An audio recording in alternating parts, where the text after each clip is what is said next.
Have you ever watched your dog suddenly stop right in the middle of a game of fetch, march over to a patch of grass, and start munching on it like a sheep? Most pet parents see this and immediately jump to one of two conclusions. Either their dog has a terribly upset stomach and wants to throw up, or they are missing some secret nutrient in their daily diet. But this data visualization of large-scale scientific studies tells a completely different story. Out of thousands of dogs observed, less than 10% show any signs of illness before they start eating grass. Successful vomiting is actually rare. Looking closer at the data, only about 22% actually throw up after grazing. If grass eating isn't a response to sickness, then this behavior is an intentional message rooted deep in their evolutionary timeline. Before dogs became our couch-loving companions, they were hunters. Their wild ancestors, wolves, operated on a primal biological blueprint that domestic dogs still carry today. These wild ancestors didn't have commercial kibble. They actively hunted herbivores in their ecosystem, like deer and rabbits, whose diets consisted entirely of plants. When a wolf made a kill, they consumed the entire animal.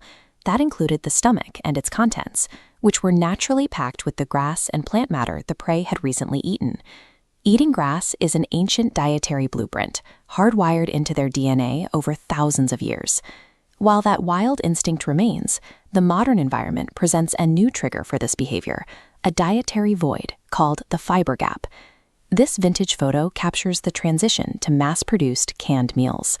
Modern commercial dog food contains basic vitamins, but the manufacturing process strips out crucial natural elements. What is largely missing from these processed meals is live, raw, coarse fiber, the exact type of roughage wild wolves effortlessly obtained from their prey.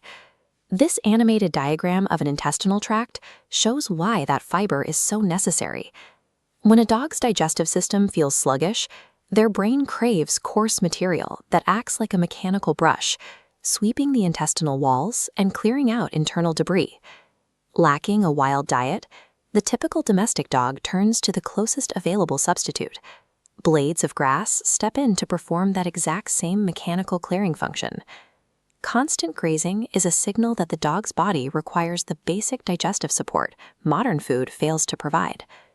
Modern environments penalize this perfectly healthy biological instinct. Today, the vast majority of domestic dogs do their grazing right here, on the manicured lawns of suburban streets and public parks. These picturesque lawns hide an invisible threat. We regularly treat our grass with chemical fertilizers, weed killers, and toxic pesticides. When your dog ingests these chemicals directly through grazing, they accumulate over time, placing an immense toxic load on their liver and kidneys. Allowing dogs to follow their ancient gut instincts on chemically treated modern lawns poses a critical risk to their long-term health. To protect your dog, establish a firm rule. Never let them graze in public parks or on any lawn where the chemical treatments are unknown. Proactively satisfying this ancestral craving allows owners to work with their dog's hardwired DNA rather than against it.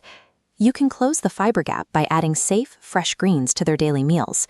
A handful of steamed broccoli, chopped green beans, or organic wheatgrass provides the roughage they need. Protecting your dog's long-term health requires satisfying the biological needs of the wild wolf that still lives inside them.